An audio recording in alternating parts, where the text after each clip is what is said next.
And we are live. This is Travis from Carter Capital, Trade with Travis on YouTube, and Expert Advisor Reviews on YouTube. Hope everybody's doing very well on this Thursday morning.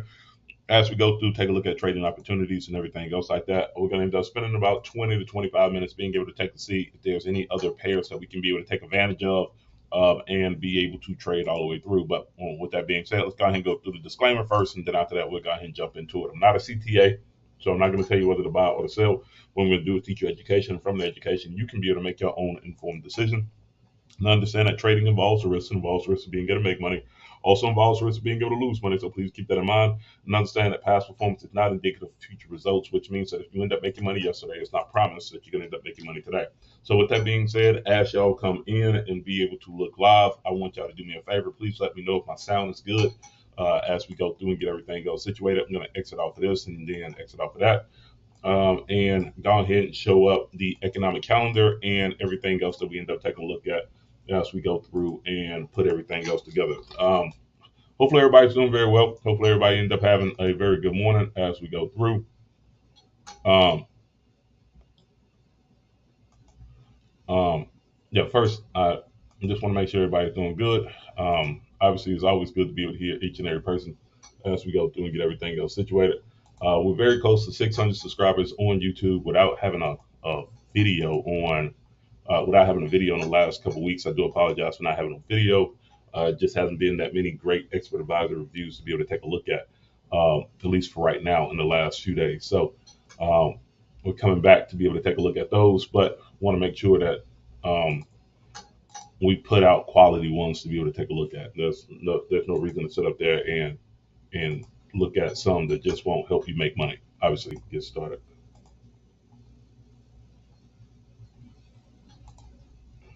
Okay, cool. So here we go. Let's go ahead and take a look at what happened yesterday. Yesterday, we ended up having retail sales from the United States dollar. Kind of mixed reviews. From a control group, it was good, but from a month-to-month standpoint, it was actually negative. Then we had GDP from the New Zealand dollar yesterday, actually ended up being negative. And going into today, we already had unemployment change for or employment change for the Australian dollar and unemployment rate for the Australian dollar. Both of those actually end up being positive. And a little bit later on today, we're going to end up having monetary policy decision statements from the European Central Bank and the rate on deposit when it comes down to that. The banks have been getting their butt kicked pretty much for the last, what's the best way to say it? For the last few weeks, the banks have been getting the butt kicked, especially in the U.S. So the question is, are we going to continue to see that and continue to see the downslide of certain currencies, or are we going to see that the market is going to start hopefully trying to be able to make a little bit of a rebound? Start off with the United States dollar index. We're going to take a look at it from a weekly standpoint and then from a daily standpoint, and then kind of go from there. From a weekly standpoint, the market is in the sell zone. We're in the middle of consolidation, and we're coming from this large hammer candlestick that basically ends up showing that this might be the U-turn area where this market may end up starting to see a little bit more downside movement. We do not have a counter trend line break toward the downside as of yet, but there is a good chance based off of what I'm looking at right here. We have decision movements. We have a large candlestick movement where the bulls tried to do it and the bears basically quickly erased it, kind of like what happened right here before you actually end up starting to see a little bit of selling. We have an indecision candlestick currently right now. If we take a look at what's happening with the daily. The daily is basically in a no trade zone. But with the daily being in a no trade zone, that probably gives us about 7 to 11 days of seeing this market kind of consolidate before being able to make a true move in some type of direction. So we probably might end up seeing something like this. Market try to if the market rejects off of 12,000 or 13,000 one more time up here to the upside, it would not surprise me if this market really kind of flushes and starts to be able to break those inner trend lines. So I'm kind of guessing that that might end up happening overall. Obviously, this is more speculation than anything else. Just kind of looking at how the market has been reacting overall. But after that large, big movement from non-farm payroll, we end up having an indecision candlestick, and then after that, we end up seeing this market start to be able to move. We're still inside of this consolidated area, which was basically the consolidated area that we were in since December, and there's a good chance of seeing a downside push and the upside push. Now, do me a favor, for people online, just let me know if you can be able to hear me. Tell me if my sound is good. I just want to make sure that's good. Obviously, I didn't get any confirmation from anybody, so I don't want to keep on going if y'all are not able to hear me, obviously. Um, so it finally happened. We'll take a look at what's happening with. Take a look and see what's happening with oil. Remember, I ended up talking about oil. We've been talking about oil since literally November. Um, and my thought process was very simple. I wasn't going to take a trade until this market actually ended up breaking the overall um, consolidation of 70 as support and as 82.50 as the resistance. The market actually ended up breaking to the downside on yesterday. It ended up having a major push to the downside. The low actually ended up getting all the way down to 65. We have a take profit at 63 when it comes down to that movement. The extension on this one is at 64.37. So because this is the first move and that big old shock wave of movement ended up happening, I'm probably going to end up paying attention a little bit more to the 2 hour to kind of see how this market kind of reacts.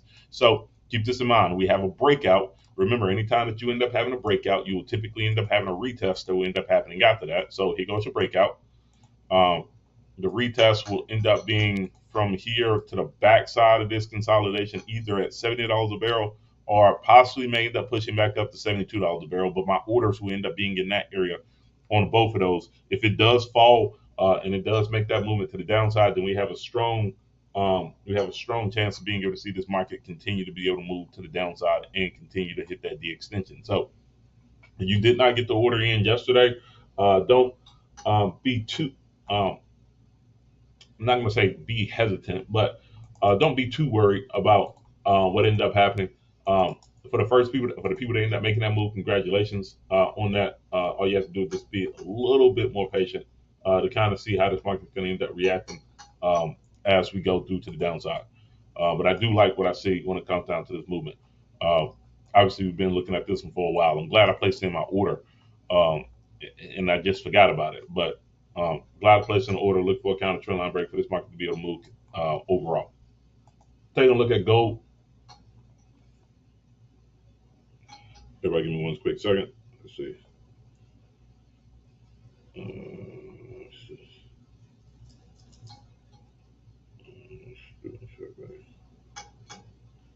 Okay. Okay. Cool. Um, Taking a look at gold.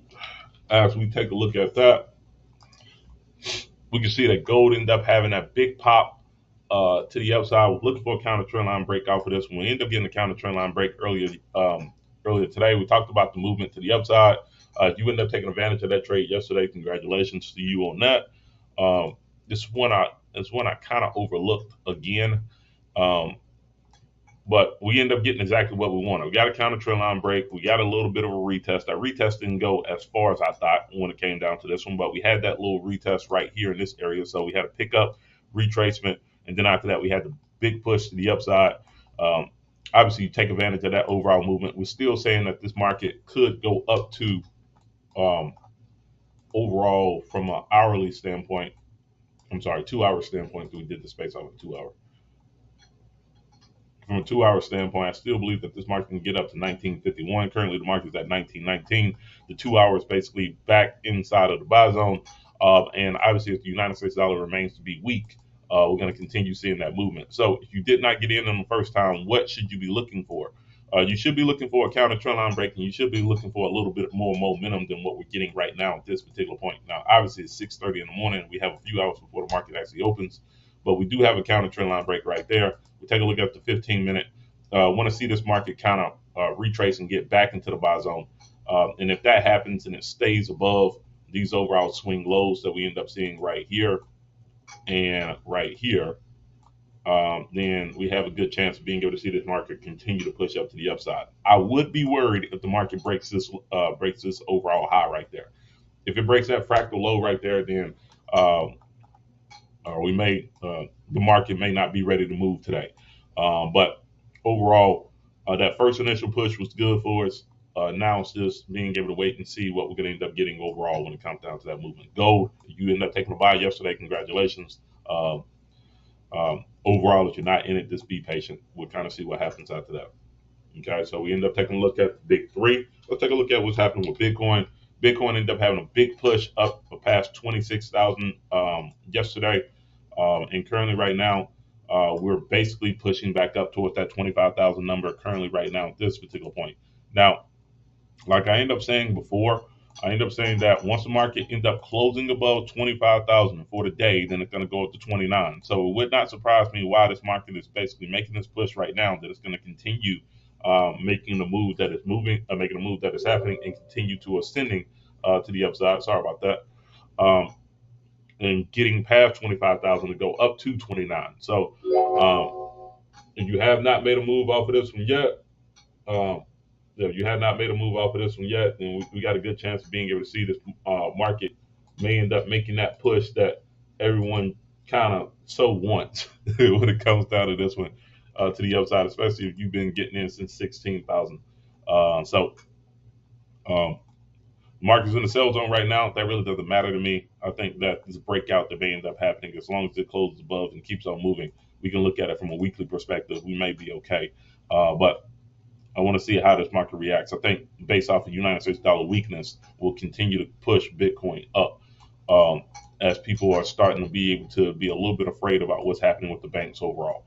Okay, so there we go with Bitcoin. I am interested in being able to buy. Again, my thing is if I want to buy, depending on the way that I buy. If we're doing a long-term trade perspective, your order should have already been in. If you're doing it from a trading it just like how if you are um, trading it like if you were trading US 30 or anything else like that, wait for it to clear 25,000, put your stop loss below 24,000, and then after that, let it ride from there and kind of go from there. All right, cool. US 30, let's take a look at that one.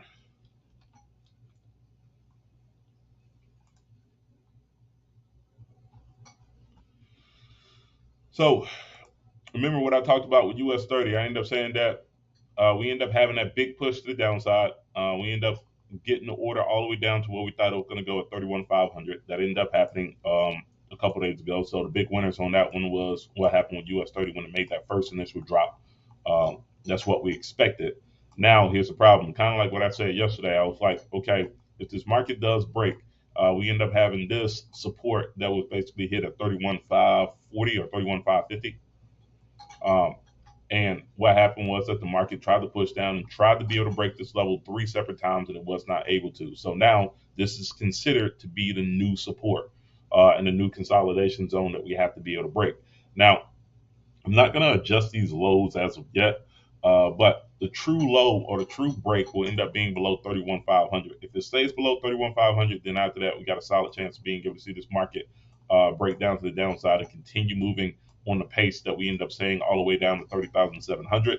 But currently, right now, I want to see how this market kind of plays itself out as we're going through this overall consolidation level. If it plays itself out in the way that I think it would, we should see that this market may end up breaking to the downside and having a little bit of force to the downside from there. But today is probably not the day to be able to trade this from a breakout perspective. Obviously, we look at it. We're inside of this little area of high value nodes. We're basically in the middle of that pricing right now. Going into today, I don't think that there's enough information from a United States dollar standpoint that it's going to end up making the market move, and we won't see it on Friday. So this may be a Sunday to Monday trade going into seeing how the market's going to end up reacting. So today, I'm probably going to end up suggesting that we're probably going to see partial movement. You may see movement inside of this overall range. The range goes from 31,550 all the way up to 32,340. So you're talking about 800 points of overall 800 point range of overall movement. And this is where you have to be patient. Either you got to catch it at support and then after that trade it to the midpoint, or catch it at resistance, try to sell it down to the midpoint, and then try to sell it down to the actual support, or you just don't trade in this area at all. Me, at this particular point, I am leaning to not trading in this area at all. Obviously, you know that I don't like trading how by node, so this is not necessarily the position where I would like to be able to trade at. Okay, so I'm going to stay away from this one for right now. But we do know that we have a natural support now that we can be able to work with at this particular point. Okay, cool. Last one, Nas 100.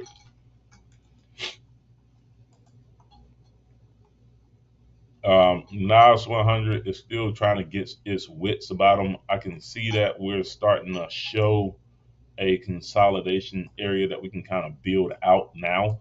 Uh, Even though we broke this overall area, I'm going to consider this to be the natural support. I'm going to consider that to be the resistance right there. We can see that since um, December 16th, we've basically been around this range of area when it comes down to pricing. The high is basically the support, but um, I can see that most of the average pricing has been right around 12,380, and the support um, was at 11,800. So we're going to see how the market kind of reacts off of that. This is a no trade area at this particular point right now, moving forward. So kind of like what happened with US 30, there's nothing to be able to do until this market kind of makes its movement. Now, this is what ends up happening.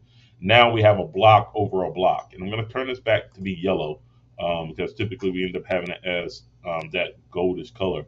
But now we have a block over a block. Anytime that you have a block over a block, typically what happens is that it kind of goes back to that free area. It kind of breaks down to um,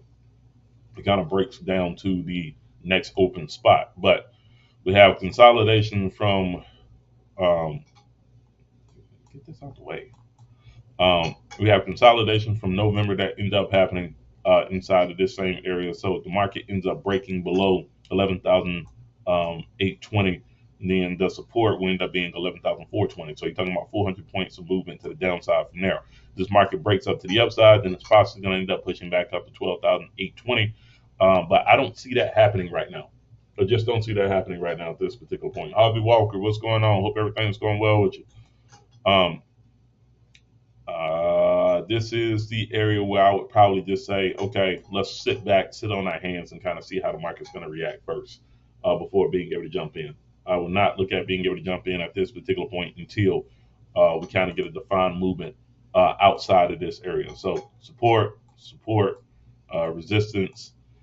We don't have a true resistance yet. I'm kind of hoping to see that this market kind of pushes up towards 380 first before being able to make a move.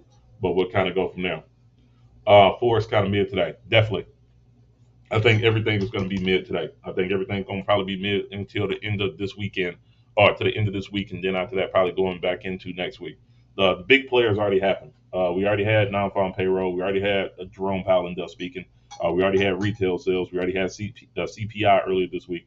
So this is the equivalent of week 2 when it comes down to trading. So obviously week 1 is non-farm payroll and everything else. Week 2 is typically kind of recovering from that. Week 3, typically we end up having retail sales and FOMC and everything else like that. And week 4, obviously it's more of a recovery week as well. So we're basically, in my opinion, we're basically at the start of week 2 when it comes down to this, even though we're in the 3rd week of the month. Remember, we end up having non-farm payroll to come out in the 2nd week of March compared to the 1st week of March.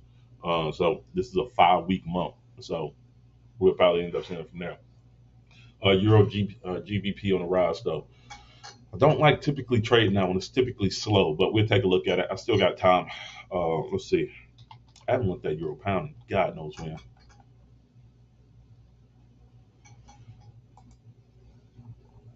Let's see. Euro Pound. Let's go start off on the weekly. I remember why I don't like looking at Euro GBP by looking at this chart. This chart is crappy. Here goes your consolidation area right now from a weekly standpoint. It's been like that literally since 2015.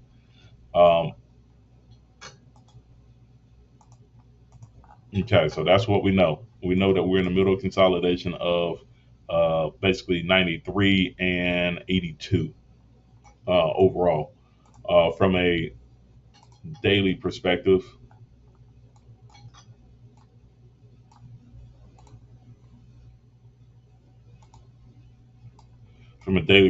the market ended up it's going through its B2C phase and it's not ready yet to be able to make a decision on what's happening. Obviously, we keep on saying that we have consolidation inside of consolidation. So we're basically in the middle of this area currently right now.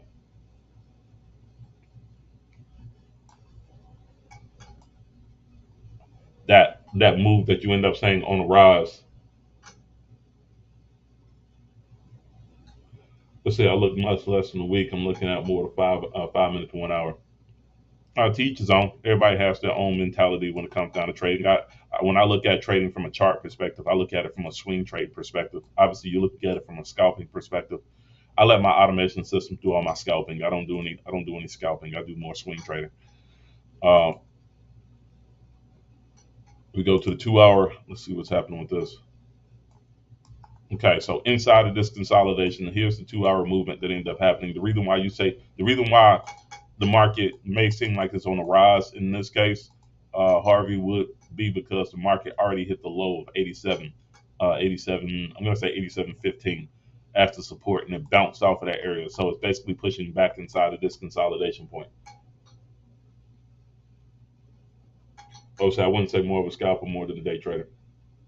I'm a scalper more than a day trader. Now I understand scalper and day traders have the same behavior. So when I'm looking at it from that standpoint, um, the obviously the primary difference between the scalper and the day trader is the scalper may end up looking at one move and trying to do it throughout, looking at one move and only doing it one time throughout the day. And the day trader may look at that same type of movement and hopefully that same type of setup and do it over and over again. Either way, when you're looking at it from a trading standpoint, obviously both behaviors are pretty much the same, in my opinion. But currently, right now, even from a scalping perspective, if I'm looking at it from a 2 hour perspective, there's really no trade to be able to take to feel comfortable with, um, and say that you have the odds in your favor. I'm looking at between both of these, it's still a 33% chance of being able to win in this area. I would pass on it. I'll look at it and try to see if we can find a better chart, something that's more trending compared to where it is right now at this particular point. Yeah, I'll look at something that would kind of that I know that I already have time frame alignment and I can be able to trade off of it. Don't have time frame alignment off of this one. What I mean by time frame alignment, that means that the weekly and the daily are trading in the same direction. The weekly and the daily are showing signs of consolidation.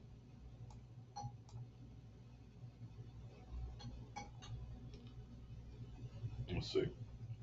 But there we go. I'm gonna call it right now. Remember, we still had to trade on. We had to trade on gold. We ended up taking partial profit off of that. We ended up having to trade on oil. It took us almost.